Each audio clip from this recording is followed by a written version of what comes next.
Hello and welcome to episode whatever it is of the Woolly Badger podcast. It is warm. It is warm today. I don't actually know what the temperature is. I have stopped looking. I am hiding inside with the curtains closed and talking about knitting because obviously that's what we do in warm weather, isn't it? But what I am doing today is I saw Laura Penrose had done a video of all of her works in progress. And I thought, good Lord, I don't even know how many I have. I should probably really look into that. So I have done a quick whip around the house, which made me warm. Having mentioned it is warm, and gathered together what I could find. Some of them are really, really old. Really, really old. Some of them are sort of in my current rotation. I think there are some decisions to be made. So I will probably be asking for answers in the comments on whether you think I should just be ripping some of these out and doing something different or cracking on. Before I get into all the stuff that isn't finished, look! I'm gonna kneel up. It's something that is finished. On my last episode, I was talking about this. It's my day off badge tee that I had thrown aside in a fit of rage last year, and I had forgotten why. Do you want to turn around? The lace. I'd thrown it aside because I had messed up the lace and I did not have the brain space last year to fix it. I think last time I spoke to you, I just ripped back and fixed it and was sort of back up to where I was pre-mistake. It was one of those where the stitch count was completely wrong and I'd made the mistake like 20 rows ago and it was just going to be a nightmare. The whole thing was going to be off kilter and I couldn't live with it. I can live with a lot of mistakes. Couldn't live with that one. But obviously it is now done. I have knitted this one with less ease than I originally said when I wrote the pattern.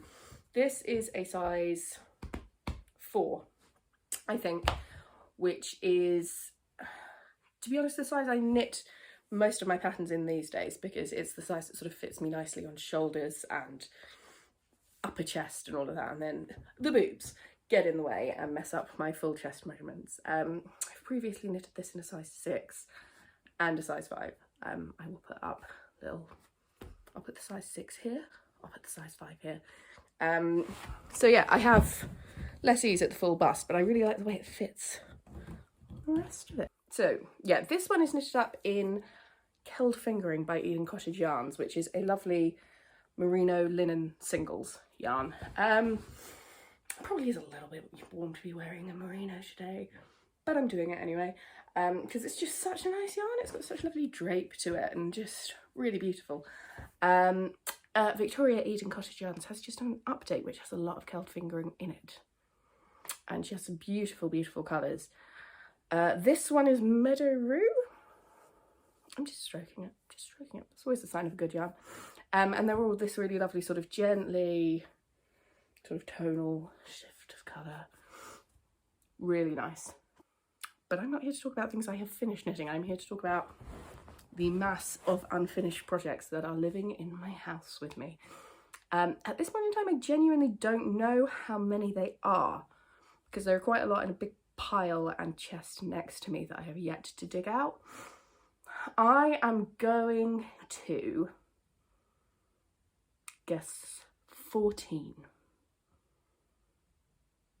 including the sort of deep, I was about to say deep cuts. I think I'm too old to say things like that, but I'm going to go with 14. So number 1 is a very much active whip. It is this. It is a linen t-shirt.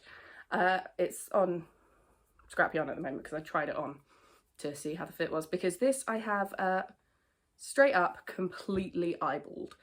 So it is knitted with, I have just forgotten the name of it. It's a CaMaRose yarn. It is oh, I can't pronounce it. I've remembered the name but I can't pronounce it. Løvetund or something. It is a chainette construction, 100% linen. I spotted it. I was in Brighton a couple of weeks ago and I went into Yak and I had seen this on their sort of Instagram and website and thought, that looks interesting, I want to give it a try. And if you haven't knitted within, then it feels really weird when you first do it. It's completely stiff. There is no give to it at all. You can feel like you are knitting with rope. And when you're looking at your project, you can look at your stitches and be like, eek, that does not look great. It always comes out beautifully in the end. Linen is, you know, everyone says it's a magic wonder fibre. It is, it washes so nicely, it just gets softer. It's a 10 out of 10. But yeah, this yarn has made the actual knitting a bit more pleasant. It has also been a total experiment, this. So you can maybe see along there. This is a sort of contiguous saddle shoulder kind of construction. So I yeah, have eyeballed this entire thing. So I cast on it the neckline.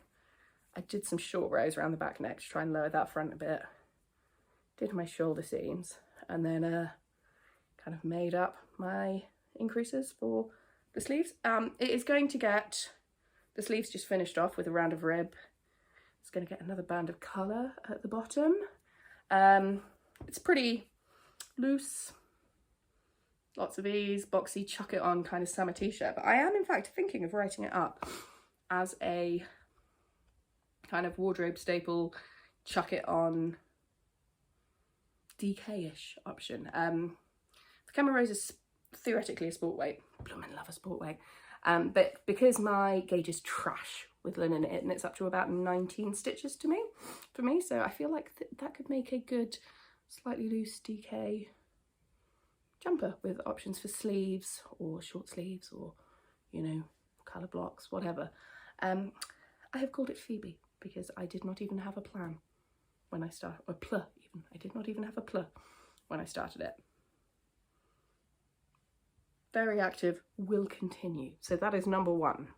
Number two is apparently so active, I was working on it this morning, that when I just picked it up, I just dropped a buttload of stitches. So that's a joy. I'm just going to fix that quickly. We are back. I am just going to knit to the end of the row as I talk to you so that I don't just do the same thing next time I pick this up. So this is project 2. It is the Fernway Shawl by Sosu Knits, because I decided it was time to tackle some brioche. So I'm using a combination of yarns. The light grey is from the Fibre Fox, and then I've got the, I'll show you in a minute, the sort of amazing dark teal. The yellow is Adventures as Yarn in Yarncraft, as is the dark teal I'm about to show you. I have not knitted 2-colour brioche before, and I thought it was really about time that I did it. I got very into sort of half brioche stitch when I was knitting some other stuff earlier this year, and I thought, yeah, let's give it a go. It is quite fun. It is quite soothing. It is a bugger to fix mistakes, isn't it? Whew. But you know, yeah, it's all right. I don't think I'm ever going to be one of those like super brioche lovers. I find the whole knitting the same row twice thing a little bit tedious, I'm not gonna lie. I'm kind of like, oh, right, okay, back again.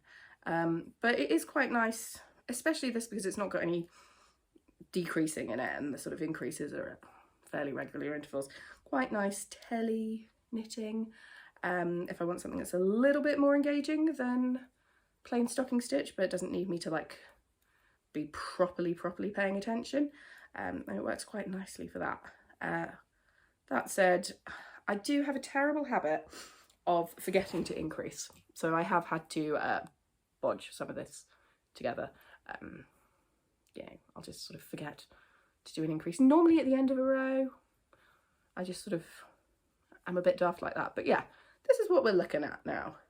And that is the other side with the amazing sort of peacock Adventures in Yarncraft thing. My bands of the pearl brioche are also thinner than they should be, because I started this when we were camping in half term, and I was not really paying attention and counting rows when I did this bit. And so I stopped sooner than I should have done. And I've decided I'm just going to carry on and replicate that through the shawl. This one's a little bit thicker than that one. I'm going to make the next one a little bit thicker again, just to try and cover, because I can't be bothered to rip it back. But yeah, it's an enjoyable project. I'll carry on. That one's safe. So number 3, and we're going for a deep cut, like as in I had straight up forgotten that this even existed. Oh, there's a ball of pink yarn in here. I've been looking for this for like 2 years, until I saw it in the craft cave when I was gathering things together. It is this. It is a great big marled raglan jumper. It, I think, started off as life as one of the designs in Ready Set Raglan, but I decided that I wanted to switch and do a sort of garter split hem on it, because yes, it's whatever the one is that has got the garter raglan increases. And from memory, these are Riverknits yarns that I have held double to get this sort of mild effect. And I don't think I have done anything on this in probably 2 years. I have always a little bit struggled with these yarns because they are so beautiful, the individual colours, and I could not work out what to do with them. And I thought this might be a good idea because I just had one skein of each, but I feel like it's not really letting any of them really show off. And also, I am not 100% convinced, or even remotely convinced, that I would wear this now. This was before I started mucking around with bust adjustments and things, and I think it's going to have to be a frog. I think it's going to have to be a frog. Right, number 4, and we are back on the current project. See, it's got needles in it and everything. This is my silky Colin. This is a silk merino from the Woolly Tangle. I think I've probably talked about this on the pod before. It is beautiful. It is summery. It is a delight. It is just waiting for me to cake up the second skein, which I haven't quite done yet. But I mean, that shows pretty well that that is one skein of yarn, and that is how much Colin you get for it. I am all the way through the bust adjustment and down into just the stocking stitch body now. So it's kind of 1.5 skein project. A Colin, he does flutter me. That is obviously a keep going on that pile, as is its little amigo here that I am not going to talk, wow, where's that ball of yarn, in vast amounts of detail about. Oh, I found another one. This is Summer Jimmy Jab, number 3, in Bio Balance. I am done the short rows for the front, so there's the back. You can see the short rows are making that dip lower over the bust. I am just finishing off the decreases for the bust adjustment there. Yes, this is Bio Balance in my other half of my skein of Spin Cycle. This one we are obviously going to carry on with. So what's that? That was number 5. Number 6. Oh God, I have a feeling this is going to be so much worse than I thought. Another current one. This is my Tallulah camisole, which is currently in testing. I will put up a little picture of what it looks like over there. I am knitting one in, this is in Knitting for Olive Pure Silk, because I just really wanted a silk camisole. This, by the way, should be released mid-late July. And it is a quick knit. I mean, I would have finished it by now, except I am knitting everything else in the world at the same time. Final of my summer knits that I really just need to finish off, and of my just re-knitting my own designs, is my silky Pegatha. This is the Wool Kitchen merino silk. Can you tell I have a bit of a thing for silk in the summer? And we are down to just finishing off the second sleeve on this. So what's that we're on now? Oh God, I'm losing count already. 1, 2, 3, 4, 5, 6, 7. Oh Lord. Right, it is time for another very deep cut. Another one where I have apparently stopped mid-row, but at least this one I had the common sense to put stoppers on my cables. This also is starting to explain to me where a lot of my cables have gone. You'll probably recognise it, the pattern anyway. It is the 2020 Westknits Mystery Knit Along Slipstravaganza. I did it at the time, started, and then I got to this point down here where the rows are just getting super crazy long. And I saw that the next clue was when it got into those triangles where the rows got up to like 900 stitches, and I just thought, oh, sod that. I was a little bit worried about getting this out. I thought it would bring back horrendous, awful lockdown memories and that I would never, ever be able to look at it again. But I think the yarn combination is really bloody beautiful, isn't it? Look at these. I remember this was a kit that I bought from Tribe, but I cannot remember what any of the yarns that are in it are, but blooming heck, they're gorgeous. I'm going to finish this row that I'm on. I am at the edge of, you know, one of these here, and then I think I'm probably just going to cast off. That's still a very decent sized shawl. I will never knit those triangles, let's be honest. I reckon I could get a bit of wear and use out of this. That is number 8. It's surprising me. It's going on the keep pile. Number 9, and I think we have unfortunately probably found ourselves another frog. I want to say there's nothing wrong with the design, and there is absolutely nothing wrong with the yarn. It is it is a very nice Kate Davies cable top that I have knitted in. It was going to be a colour blocked effort. Merino Skewer Mendip DK. This one is. I've used her 4-ply and shown things with that on here before. The reason I think it's got to be a frog is I was an absolute idiot when I cast it on, and I just blindly did the moss stitch sleeves. I hate moss stitch. I hate it with a burning passion. And I know myself, and there is no way in hell I am ever going to go back and finish those sleeves. And of course, because it's all an all-in-one top down, and I've started the moss stitch sleeves, really I have to continue, except I won't. I won't. I just know it. It's been sat like this for at least a year. At least a year. So I think what's going to have to happen here is I'm going to have to rip back. I'm going to have to start again. I will knit it again because I really love this cable panel. I really love these colours together. But I'm going to knit it with stocking stitch sleeves.